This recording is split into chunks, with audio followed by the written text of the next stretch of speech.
BSc third year के online class में सभी का स्वागत है। एब्स्ट्रैक्ट अलजेब्रा पेपर के अंतर्गत कई पहलुओं को वेक्टर स्पेस में मैंने देखा था। वेक्टर सब स्पेस और लीनियरली डिपेंडेंट, लीनियरली इंडिपेंडेंट को हम समझने का प्रयास करते हैं। आइए हम देखते हैं linearly dependent and linearly independent vectors के क्या होते हैं। मान लो V ऑफ F एक वेक्टर स्पेस है एंड V के सदिशों का एक परिमित समुच्चय finite set alpha 1 alpha 2 alpha n इस प्रकार है कि वे लीनियर कॉम्बिनेशन बनाते हैं, लीनियर इक्वेशन बनाते हैं a1 alpha 1 plus a2 alpha 2 plus dash dash dash and so on an alpha n। इस प्रकार एक लीनियर इक्वेशन बनता है। इस लीनियर इक्वेशन के थ्रू हम कह सकते हैं कि ये जो वेक्टर्स हैं alpha 1 alpha 2 alpha n linearly independent कहलाएंगे यदि सभी स्केलर्स शून्य हों। सभी scalars a1 a2 a3 an सभी जीरो हो जाए, सभी कांस्टेंट यदि जीरो हो जाए तो हम कहेंगे कि यह vector alpha 1 alpha 2 alpha n सभी लीनियरली इंडिपेंडेंट है। और दूसरे स्थिति में finite set alpha 1 alpha 2 alpha n linearly dependent कहलाएगा यदि लीनियर इक्वेशन में सभी कांस्टेंट जीरो ना हो, a1 a2 an सभी जीरो ना हो। सभी जीरो ना हो तो लीनियरली डिपेंडेंट और सभी जीरो हो तो लीनियरली इंडिपेंडेंट। इस बात का ध्यान रखेंगे। कांस्टेंट के ऊपर ये linearly dependent and independent vector का डिपेंड करता है। नेक्स्ट आते हैं, इसका एक क्वेश्चन लेते हैं कि कैसे हम लीनियरली इंडिपेंडेंट और लीनियरली डिपेंडेंट प्रूव करते हैं। तो देखिए, इसमें इस प्रकार से एक क्वेश्चन है, सिद्ध कीजिए कि Rx R पर X में संपूर्ण बहुपदों के सदिश समष्टि में बहुपदों के समुच्चय, बहुपद मतलब होता है पॉलिनोमियल, सेट ऑफ पॉलिनोमियल्स है, उनका सेट है। Px इक्वल टू है 1 plus x plus 2x square, Qx है 2 minus x plus x square तथा Rx है -4 plus 5x plus x square का निकाय सिस्टम है, रैखिकता परतंत्र है, लीनियरली डिपेंडेंट है, LD लीनियरली डिपेंडेंट है। हमें लीनियरली डिपेंडेंट प्रूव करना है। देखें कैसे लीनियरली डिपेंडेंट है। लीनियरली डिपेंडेंट के लिए हमने कहा था सभी कांस्टेंट्स जीरो नहीं होना चाहिए, है ना। देखिए सॉल्यूशन कैसे निकलता है। एक सेट है, सेट ऑफ वेक्टर स्पेस का एक सेट है पॉलिनोमियल्स का, और देखते हैं लीनियरली डिपेंडेंट का।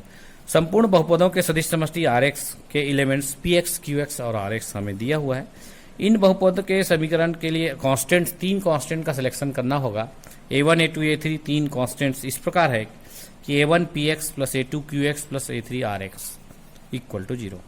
अब px qx और rx की वैल्यूज हम रखते हैं और इन तीनों वैल्यूज को रखने पर a1 into 1 plus x plus 2x square plus a2 into 2 minus x plus x square plus a3 into -4 plus 5x plus x square.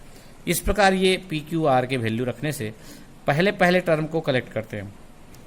a1 plus 2a2 minus 4a3 plus a1 minus a2 plus 5a3 into x.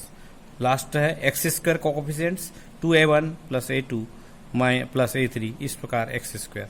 इस प्रकार हम terms collect करते हैं और एक constant term X के coefficient और X square के कोफिशिएंट्स लेफ्ट हैंड और राइट हैंड साइड में कंपेयर करते हैं तो हमें तीन इक्वेशंस मिलते हैं। a1 plus 2a2 minus 4a3 equal to 0, a1 minus a2 plus 5a3 equal to 0 और last one 2a1 plus a2 plus a3 equal to 0। इस प्रकार तीन इक्वेशंस मिलते हैं। इन तीनों इक्वेशन को हम सॉल्व करते हैं। चूंकि कोफिशिएंट्स कांस्टेंट्स जीरो हैं, ये होमोजीनियस इक्वेशन है, इसलिए इसको सॉल्व करने के लिए वज्र गुणन का उपयोग करना होगा। क्रॉस मल्टीप्लिकेशन उपयोग करते हैं वज्र गुणन। पहले दो इक्वेशन को सॉल्व करते हैं। a1 अपान 10 माइनस 4, इस प्रकार से देखिए सॉल्विंग 1 and 2 वज्र गुणन से a1 अपान 10 माइनस 4। इसी प्रकार a2 डिवाइडेड बाई -4 माइनस 5, -4 इधर से -5 तो -4 -5। इसी प्रकार लास्ट वाला a3 लेंगे तो -a1 -2 -1 -2। इस प्रकार 6 -9 और -3 इस प्रकार वैल्यूज आए और 3 से डिवाइड करने पर a1 divided by 2 A2 divided by -3 and A3 divided by -1 this is equal to K ले लेते हैं तो A1 equal to 2K, A2 equal to -3K and A3 equal to -K। इस प्रकार ये वैल्यूज आए हैं A1 A2 A3 के, इसको हम सब्स्टिट्यूट करते हैं in equation 3।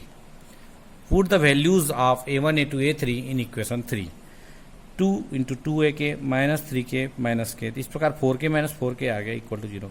That means the value of A1 A2 A3 are satisfied the equation 3, so the values are true, therefore we can put K equal to 1। इसलिए K equal to 1 रखने से A1 equal to 2, A2 equal to -3, A3 equal to -1। इस प्रकार जो values हैं A1 A2 A3 के values 0 नहीं आए, अतः हम कहेंगे कि ये लीनियरली डिपेंडेंट है। वेक्टर्स जितने भी हैं या पॉलिनोमियल्स, सेट ऑफ पॉलिनोमियल्स है PQR belongs to RX is linearly dependent. यदि ये 0 नहीं आते तो लीनियरली डिपेंडेंट होंगे, और यदि 0 आ जाते हैं तो लीनियरली इंडिपेंडेंट होंगे। इसी पर आधारित एक क्वेश्चन मैंने लिखा है, घर में सॉल्व करके देखिएगा। दर्शाइए कि B3R में निम्न सदिशों का समुच्चय 1 3 2 1 -7 -8 2 1 -1 लीनियरली डिपेंडेंट है। इसी प्रकार से बनेगा जैसे मैंने बताया है अभी। इसको α1, इसको α2, इसको α3 करके बना लीजिए, घर में प्रैक्टिस करके देखिए, बहुत अच्छा क्वेश्चन। ऐसे कोई प्रश्न आए बनाना आना चाहिए आपको, इजी गोइंग है। नेक्स्ट देखते हैं, टेस्ट द वेक्टर्स 2 3 -1 -1 4 -2 एंड 1 18 -4 का समुच्चय V3R में लीनियरली इंडिपेंडेंट है या लीनियरली डिपेंडेंट है। चूंकि हमने लीनियरली डिपेंडेंट वाला क्वेश्चन कर लिया है, इसलिए ये लीनियरली इंडिपेंडेंट का क्वेश्चन होगा जिसे मैंने सेलेक्ट किया है, तो इस कारण से ये लीनियरली इंडिपेंडेंट का क्वेश्चन है। माना 3 स्केलर्स A1 A2 A3, माना 3 scalars A1 A2 A3 belongs to R इस प्रकार है कि A1 α1 plus A2 α2 plus A3 α3 equal to 0. So here α1 is 2 3 -1 पहला कोऑर्डिनेट, α2 -1 4 -2 एंड α3 इक्वल टू 1 18 -4। इस प्रकार से हम तीनों कोऑर्डिनेट को α1 α2 α3 किए। पिछले क्वेश्चन में हमने लीनियर कॉम्बिनेशन बनाया था, उसी प्रकार एक घात संचय यहाँ भी बनाना पड़ेगा। A1 α1 की वैल्यू रखा, A2 α2 की वैल्यू रखा, A3 α3 की वैल्यू रखा। अब हमारा जो इक्वेशन है पहला टर्म कलेक्ट करने वाला वो करेंगे 2A1 -A2 प्लस A3, दूसरा है 3A1 plus 4A2 plus 18A3 minus A1 last वाला -A1 -2A2 -4A3। इस प्रकार से ये कलेक्शन हो चुका। अब राइट हैंड साइड से इसके कंपेयर करेंगे तो 3 हमें होमोजीनियस इक्वेशन प्राप्त होगा। 2A1 -A2 plus A3 equal to 0, 3A1 plus 4A2 plus 18A3 equal to 0, -A1 -A2 -A3 -4A3 equal to 0। तो इसको माइनस हटा देंगे तो ये आ जाएगा A1 plus 2A2 plus 4A3। इस प्रकार 1 2 3 हमें 3 इक्वेशंस मिले, और इसमें से कोई भी 2 इक्वेशन हम सॉल्व कर लेते हैं वज्रगुणन मेथड से, तो उसकी वैल्यू जो भी आती है उसको थर्ड में रखेंगे। सॉल्विंग एनी 2 इक्वेशन 1 एंड 2, 1 और 2 को हमने सॉल्व किया वज्रगुणन से। A1 divided by 18 -18 divided by -18 -4, A2 equal to A2 divided by 3 -36 36, A3 divided by 8 -+3। तो इस प्रकार -22 -33 और 11 प्राप्त हुआ। 11 से डिवाइड कर दिया, -2 -3 -1 आया। तो A1 इक्वल टू -2 के, A2 इक्वल टू -3 के एंड A3 इक्वल टू के हमें वैल्यूज मिला। इन वैल्यूज को इक्वेशन 3 में रखेंगे।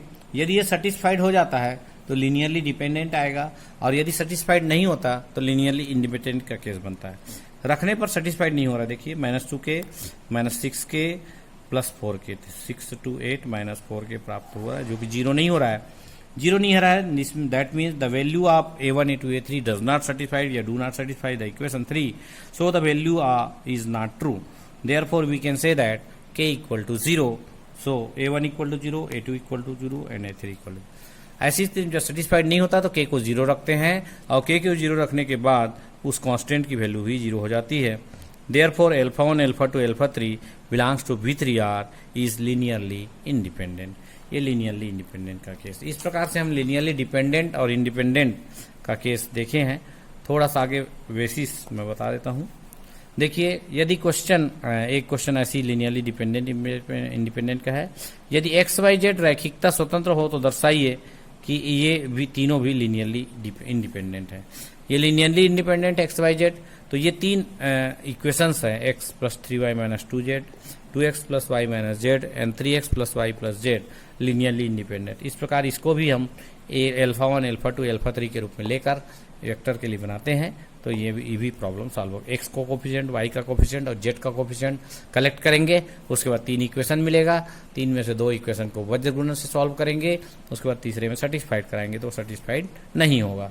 तो इस प्रकार से हमें ये भी लीनियरली इंडिपेंडेंट मिल जाएगा। चलिए एक नया कॉन्सेप्ट लेते हैं, basis of the vector space. Basis मतलब होता है आधार, basis of a vector space. Basis मतलब आधार होता है। आधार को हम दो चीज़ों के आधार जब सिद्ध करना है किसी भी सेट को, तो उसके लिए हमें दो चीज़ों की आवश्यकता पड़ती है। देखिए कैसे होता है। माना वेक्टर स्पेस ऑफ एफ एक सदिश समष्टि है, वेक्टर स्पेस है, वी एफ एक वेक्टर स्पेस है, वी का कोई उपसमुच्चय एस बी ऑफ एफ का एक आधार कहलाएगा यदि एस बी ऑफ एफ में सदिशों का रैखिकता लीनियरली इंडिपेंडेंट सेट है। एस जो होना चाहिए लीनियरली इंडिपेंडेंट होना चाहिए। एस जो सेट प्राप्त हुआ वो लीनियरली इंडिपेंडेंट होना चाहिए। और दूसरा linear span of S equal to V होना चाहिए। एक तो लीनियरली इंडिपेंडेंट होना चाहिए और दूसरा linear span of S equal to V होना चाहिए। ये दोनों शर्त के आधार पे हम कहेंगे कि एस बी ऑफ एफ का एक आधार है। ठीक है। तो लीनियर स्पान ऑफ एस में देखिए प्रत्येक वेक्टर एस के एक परिमित संख्या में अवयवों का एक रैखिकता संचय है। मतलब यह लीनियर स्पान को लीनियर कॉम्बिनेशन बनाना चाहिए। लीनियर कॉम्बिनेशन एस का जो भी बनाएंगे वो बी के इक्वल होता है, बी के प्रत्येक एक वेक्टर के वो इक्वल होता है। ऐसे इसको प्रूव करने के लिए एक इम्पॉर्टेंट थ्योरम है जिसे हर क्वेश्चन में लिखना आवश्यक होगा। जब भी आधार का कोई क्वेश्चन आता है तो लीनियरली इंडिपेंडेंट शो करना पड़ेगा सेट को, और दूसरा linear span of S equal to B बताने के लिए हम उसको एक इस थ्योरम को अगर लिख देते हैं तो वो काफ़ी है बताने के लिए, लीनियर स्पान बताने के लिए। थ्योरम कहता है यदि वी ऑफ एफ एक फाइनाइट डायमेंशनल वेक्टर स्पेस है जिसकी डायमेंशन एन है, वी ऑफ एफ एक फाइनाइट डायमेंशनल वेक्टर स्पेस जिसका डायमेंशन एन है, मतलब एन एलिमेंट्स आर देयर, तब V में n रैखिकतः स्वतंत्र सदिशों का कोई समुच्चय, तब V में n लीनियरली इंडिपेंडेंट वेक्टर्स का एक सेट V का एक आधार बनाता है। ये ऑलरेडी थ्योरम कहता है यदि फाइनाइट डायमेंशनल वेक्टर स्पेस है तो उसमें जो भी n एलिमेंट होंगे वो सभी लीनियरली इंडिपेंडेंट होंगे और कोई भी समुच्चय उसका एक आधार बनाता है। ये प्रूव करता है, मतलब लीनियर स्पान इसमें बनता ही है। इस थ्योरम को लिख देने के बाद सेकंड वाला प्रूव करने की आवश्यकता नहीं है।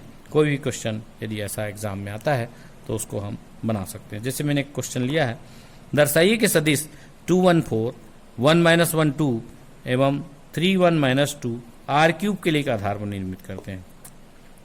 इसका मतलब यह है अल्फा 1 अल्फा 2 अल्फा 3 हमें दिया हुआ है।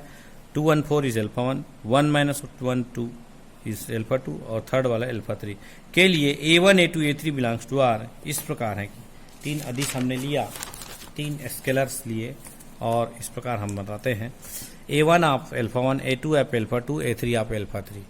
इक्वेशन के रूप में बनाने से 2A1 plus A2 plus 3A3, A1 minus A2 plus A3 और थर्ड एलिमेंट लेंगे तो 4A1 plus 2A2 minus 2A3 equal to 0। Both sides comparing करेंगे जैसा हमने लीनियरली इंडिपेंडेंट और लीनियरली डिपेंडेंट के क्वेश्चन में किया है।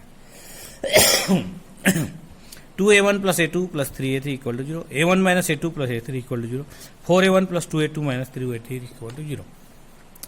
यही क्वेश्चन मिलता है, इसमें से कोई भी दो को सॉल्व करते हैं। Solving 1 and 2 we get alpha 1 A1 ही बार divided by 1 plus 3, A2 divided by 3 minus 2 and A3 divided by minus 2 minus 1। इस प्रकार से आप जानते हैं वज्र गुणन से कैसे सॉल्व होता है। A1 इक्वल टू आ गया इस प्रकार k लेने से 4k, A2 equal to k and A3 equal to minus 3k। इस प्रकार three values we have given, we have find out, then put this values in equation 3, we get for 16k plus 2k 18k minus minus plus 6k 24k is not equal to 0।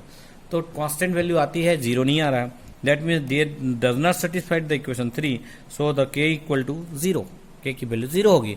के की value 0 होगी, निश्चित है a1 a2 a3 की value 0 होगी। Constant 0 हो गए, that means the vectors alpha 1 alpha 2 alpha 3 are linearly independent, and linearly independent है, दैट मीन्स आगे की प्रोसेस अब लीनियर स्पान वाला। Now come to linear span of S equal to V. Linear span या linear combination of S equal to V लाना है। इसके लिए मैंने कहा था कि एक थ्योरम जो होता है उसको हम लिख देते हैं, तो उस आधार पे हम आधार सिद्ध कर देंगे। According to this theorem, if V of F is be N dimensional vector space, V of F N dimensional vector space है, तब भी में एन लीनियर स्वतंत्र लीनियर इंडिपेंडेंट वेक्टर्स का सेट भी का एक आधार बनाता है। ये थ्योरम कहता है यदि एन डायमेंशनल वेक्टर स्पेस है तो यह वी में एन डायमेंशनल लीनियर वेक्टर्स का एक बेसिस बनाता है, ये थ्योरम कहता है। इस प्रकार से चूंकि लीनियरली इंडिपेंडेंट आ चुका है वेक्टर्स, इसलिए उसमें एन डायमेंशनल होने के कारण उसका 3 डायमेंशनल है। क्वेश्चन यहाँ पे एन डायमेंशनल का एक थ्योरम है, ये 3 डायमेंशनल है, 3 डायमेंशनल का एक बेसिस निश्चित बनाएगा। इस प्रकार हम कह सकते हैं दिया गया वेक्टर एक आधार बनाता है। इसी प्रकार एक क्वेश्चन मैंने लिखा है जिसको आप घर में बना सकते हैं। मान लो alpha equal to 1 to 1, beta equal to 290, gamma equal to 334। दर्शाइए कि समुच्चय set alpha S equal to alpha beta gamma R cube के लिए एक बेसिस है। इस प्रकार आर क्यूब के लिए एक बेसिस बनाता है। तो पहले लीनियरली इंडिपेंडेंट प्रूफ कर लेंगे, 3 डायमेंशनल है ये भी, और एन इक्वल टू 3 होने के कारण इस थ्योरम का इसको कोट करेंगे। इस थ्योरम को कोट करने के बाद ये प्रूफ हो जाएगा कि लीनियरली इंडिपेंडेंट का जो सेट होगा वो वी में एक आधार बनाएगा। इस प्रकार आज के लिए धन्यवाद, इतना ही, क्योंकि बेसिस बहुत इंपॉर्टेंट है। इस आधार पे कई तो थ्योरम भी है, कई तो क्वेश्चन लीनियरली इंडिपेंडेंट पर डिपेंडेंट है बेसिस। Thank you.